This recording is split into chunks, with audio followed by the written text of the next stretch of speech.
Paul, let's get on to some BATE Borisov. Promised you that. They hadn't played in 2 months. Arsenal went there and managed to lose by 1-0. Will still feel they're in good shape to get through, but should they they have to take this competition seriously, don't they? Look, it's all right saying, look, they'll roll over BATE Borisov in London, and they may well do that, but they've been beaten today by a poor team. Who hadn't played in 2 months, by the way. They've had all the possession, all the fancy stuff, put the stats up, whatever you want to do. They hit the target, I think it was a couple of times. It's just not good enough. You know, we're talking about Sarri. At the moment, Unai Emery's really going underneath the radar. He's sort of just dodging, he's behind the trees a little bit, this guy. Because any other side, if that was United or was any other top side in England, we'd be absolutely going after it. Oh, it's OK, Arsenal, they'll bring them back to the Emirates and they'll win. So I'm sorry, this is not good enough. They've got to pull the socks off. They've got to get the system sorted out. He's got to sort the defence out quickly. Julian, there was a lot of apprehension from you. I saw it on the night before the game as to what might become of PSG. We heard your colleague Gab Marcotti suggesting Manchester United might even win the Champions League, but it proved to be very different, didn't it? Did the manner of their performance and victory surprise even you? Yeah, I was surprised by the gap. I didn't think there would be so much difference in terms of class, in terms of control of the game, in terms of a lot of points between the two teams. I thought it would be far closer than that, especially at Old Trafford.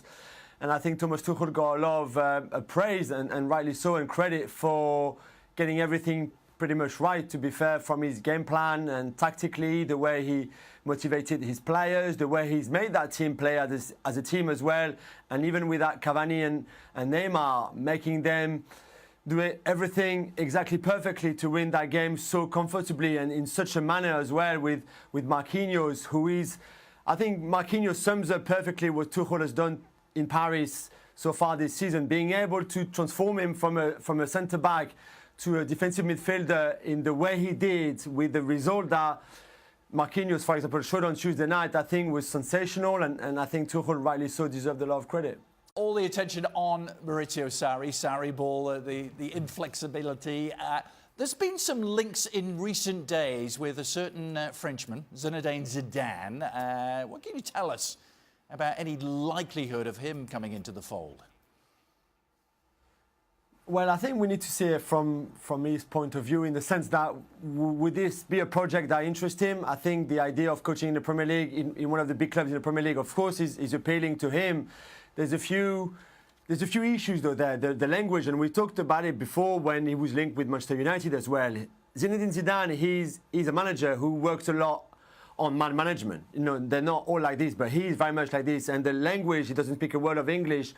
I think he would see as a problem to get his message across the players, but also the way he managed all his players, all his dressing room, to make everybody feels important, for example, like he did in Madrid.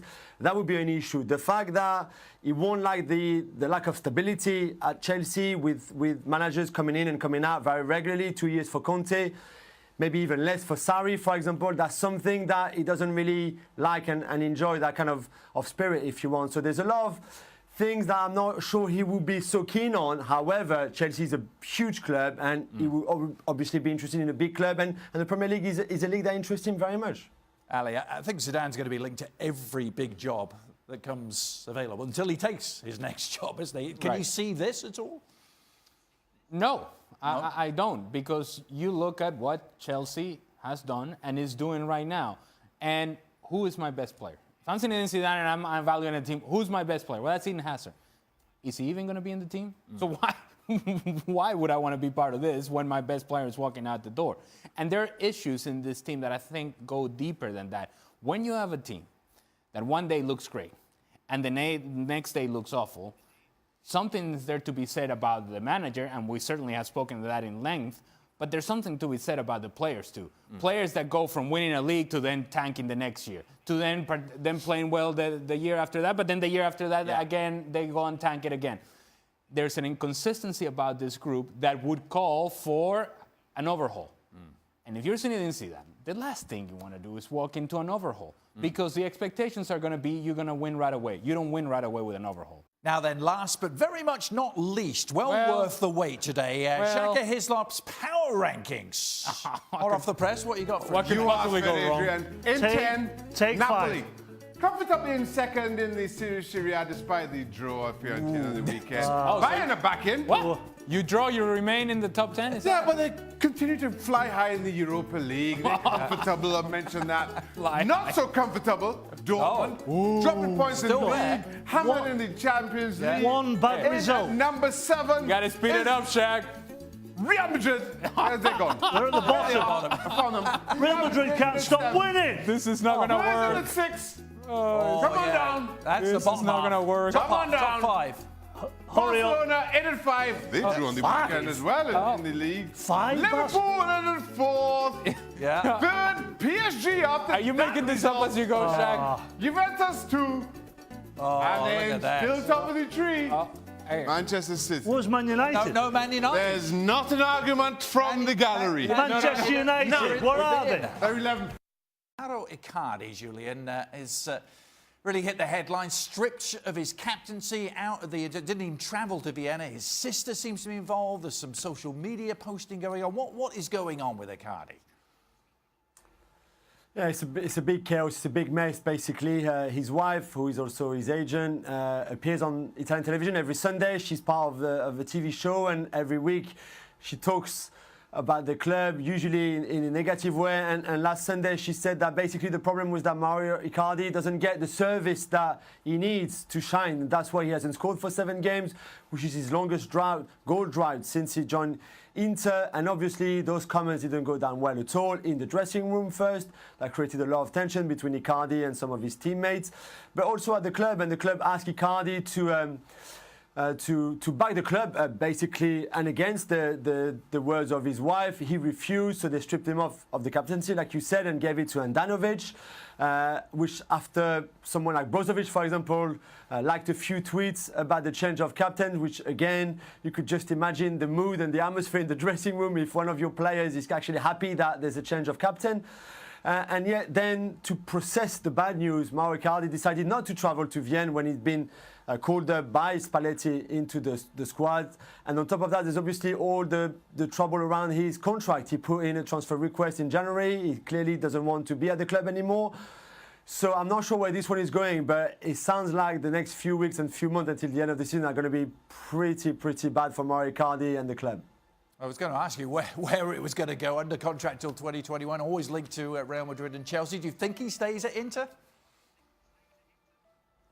I don't think so. Personally, I think he wants out. I think someone like Santi Solari, if he stays at Real Madrid, would be very keen to get Icardi at the Bernabeu, for example.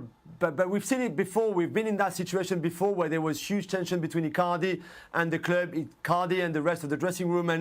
And you know, they dealt with it, they coped with it, and he came back and was great again for Inter. So it might still be there. However, this time it seems that it's pretty worse than usual. A Thursday edition of Extra Time, always amongst our favourites, isn't it, Ali? I know you look forward to it. What? Europa What's so League, special Extra about Time. Thursday? I look forward to Shaka's power rankings. Hey. Those, even by his standards, those were special today. Yeah, if you didn't see the show, check which we had to wait for, by the way. We were denied those power rankings till the Europa League results came in. The first take was World outstanding. class. Yes. Outstanding. Yes. Probably couldn't make the show because it was so great. It was a different level entirely. Julia Larolle is also with us. Julia, why don't you take this first question first yourself? It comes from Mr. Goonalicious.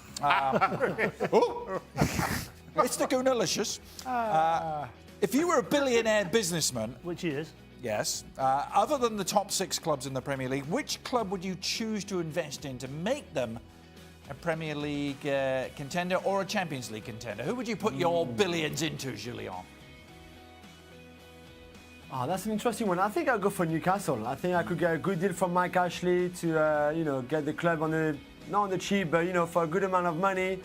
And I think with the fan base they have, with the structure they have on as well, I think I could do a pretty good job there. No arguments from you. Leeds. In that. Yeah, I was going to say Leeds too. I'd invest in Leeds. Yeah. Who are you kidding? Who are you kidding? Who are you kidding? Just saying. Come on now.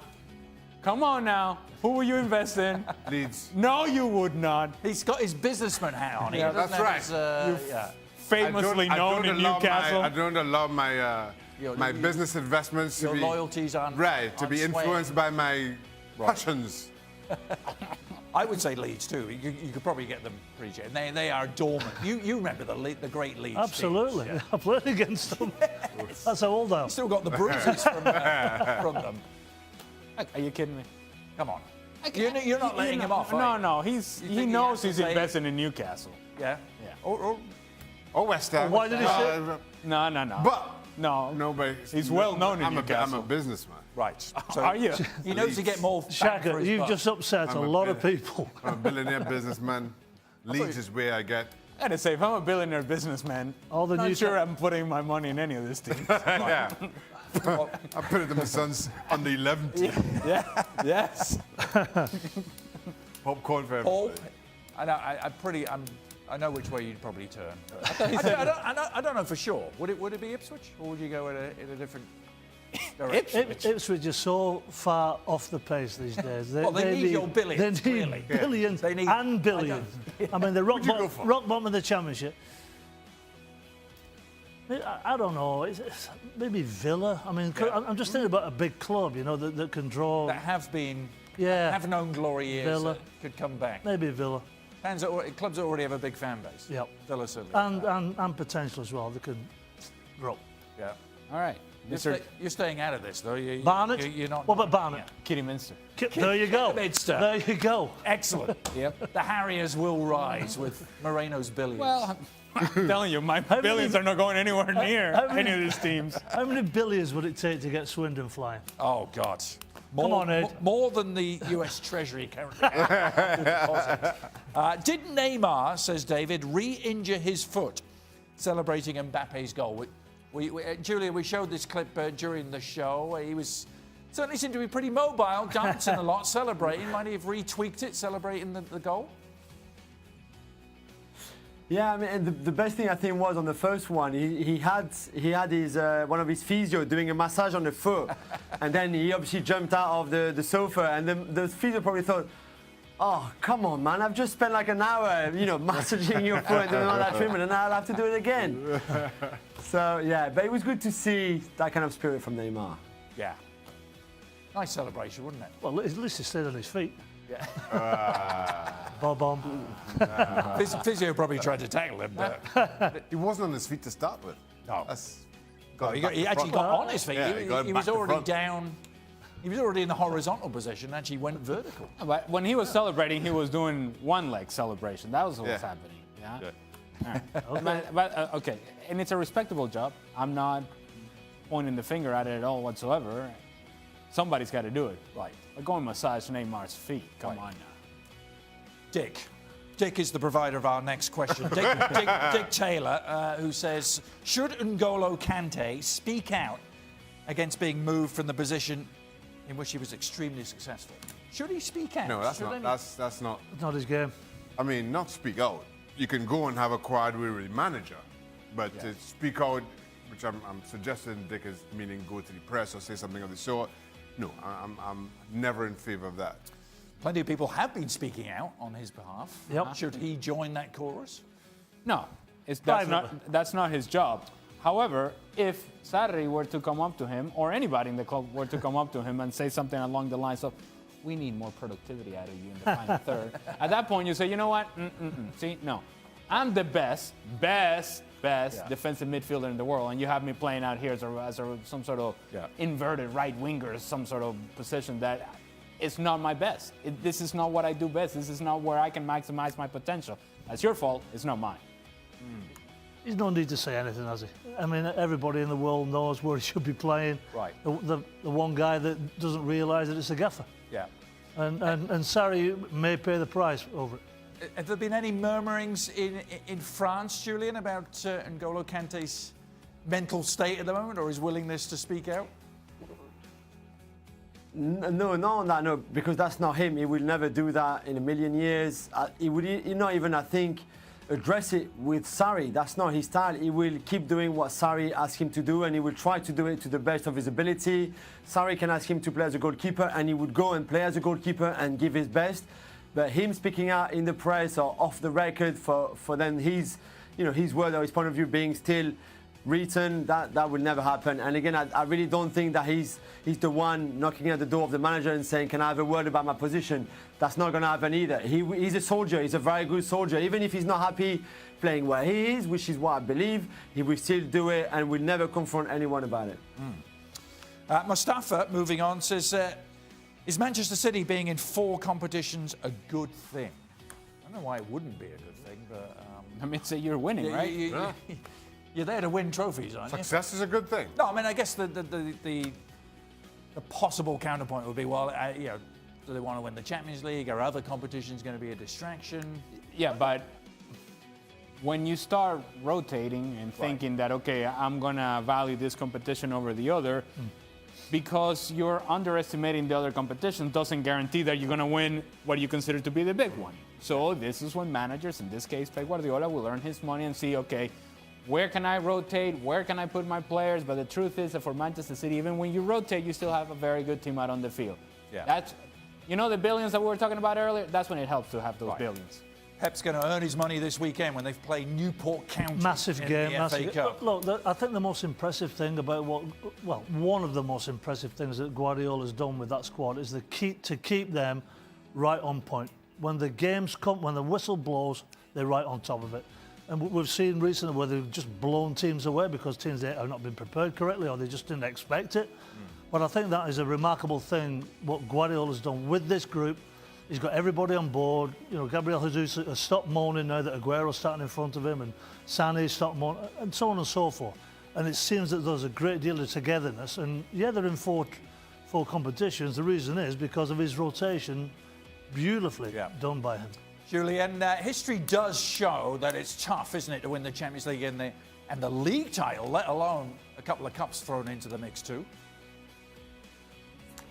Yeah, that's right, but that doesn't mean he's not going to prioritise something, because he will at some point. Like the boys said, he will rotate, but his strongest team will always be in the league and in the Champions League, and then he will rotate for the domestic cups, and that might bring success or not. And I don't think he would have any regret. Well, he wouldn't want to lose games in the domestic cups, but the priority is and will always be probably even more the Champions League than, if he could choose between winning the Champions League and the Premier League, I really believe he would go for the Champions League.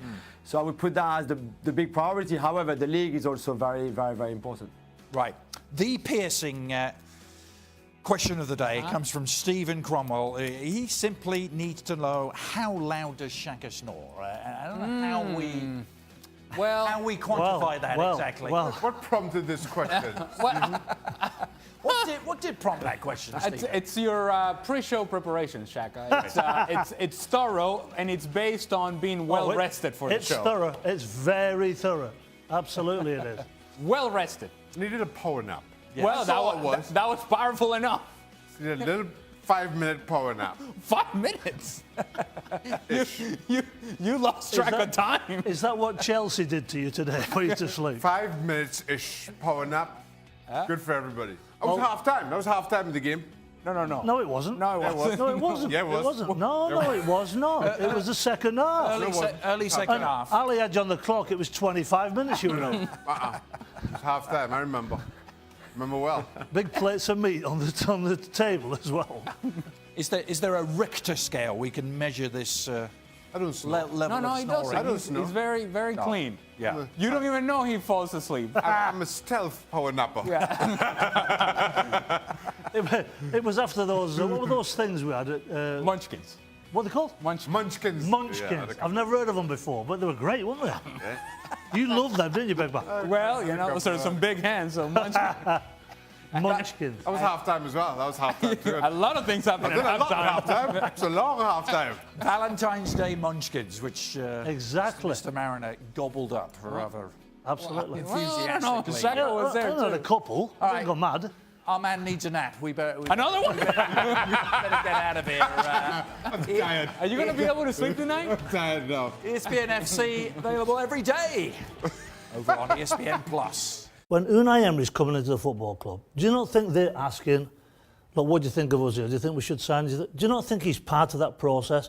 I mean, not publicly he's not part of it, of course, but such a massive decision to sign Mesut Ozil, one of the best creative players in the Premier League, on 300 grand. Wasn't that pre-Unai Emery though? And that for me was a knee-jerk reaction by the Arsenal board, given Alexis Sanchez's decision to walk away. They thought, well, we've got to keep hold of one and make this ridiculous offer to Mesut Ozil. And it's just gotten worse under That's proved to be a weight tied around Unai Emery's neck. But he's the coach of the team. He's the manager of the team. What is he doing about it? Seemingly nothing. We're trying to shift him, but nobody's going to sign Mesut Ozil. Nobody's going to... Number one, they don't know what his fitness level's like. But we don't get to see. What's his mental state like? Because we haven't seen this guy. He's gone from absolute kingpin to what's going on. We're all scratching our head. What's going on? I disagree here, Paul. I think Unai Emery can't play him. Listen, he's not fitting in. He doesn't do the defensive duties that he wants. And just to shoehorn Mesut Ozil into this team in an effort to sell him, I think it's cutting off your nose to spite your face. But he's not fit, though, do you sacrifice? He's not fit. Look, if you let's say the back four is not what we would like it to be, right? We still think he's got to do some work there. So if you've got that, why don't you protect with the best two guys in the football club, Torreira and Ramsey? Ramsey's apparently out of the building now, right? Or he's going to be in the summer. So that's point number one. So tactically, I think, hang on a minute, what's going on with this guy? If he's the manager of the football club and he wants to play a 10 with those two strikers who need supply, you've got Mesut Ozil and Aaron Ramsey, who's a box-to-box player. I just scratched my head a little bit about some of the tactical decisions and some of the players that he's plugged in to those positions. It makes me wonder a little bit. We're lucky that this season we have so many storylines going on in the Premier League right now that I feel like Arsenal have sort of slipped under the radar. I mean, whether it's from the Mourinho story to just Jurgen Klopp leading Liverpool, having them absolutely flying, Manchester City always in the mix, Mauricio Pochettino and Spurs, that we quite haven't really touched on Unai Emery and what he's been doing so far at the Arse, as Matters would say. So my question is, do you think that he's not really being pressured, or he's not under as much pressure as the rest of the managers right now? Well, look, it's a fact of life that with all the stories that have been out there, there's only so much you can put in the press. We obviously talk about it on our show fairly often, but no, he has gone under the radar. But that doesn't hide the fact that amongst all the Arsenal fans, faithful, there's no doubt that he's under pressure. Every single man is under pressure. I don't think he's under an awful lot of pressure. I think he's flown under the radar for a couple of reasons. One, he took over the hot seat from a man who's there for some 22 years, and he took over a club that finished, 6th last season? And even so, even as you compare and contrast that to the other clubs and the other managers, there's not a whole lot to boast of in their recent history. You could talk about Mourinho and Manchester United. Manchester United are Manchester United.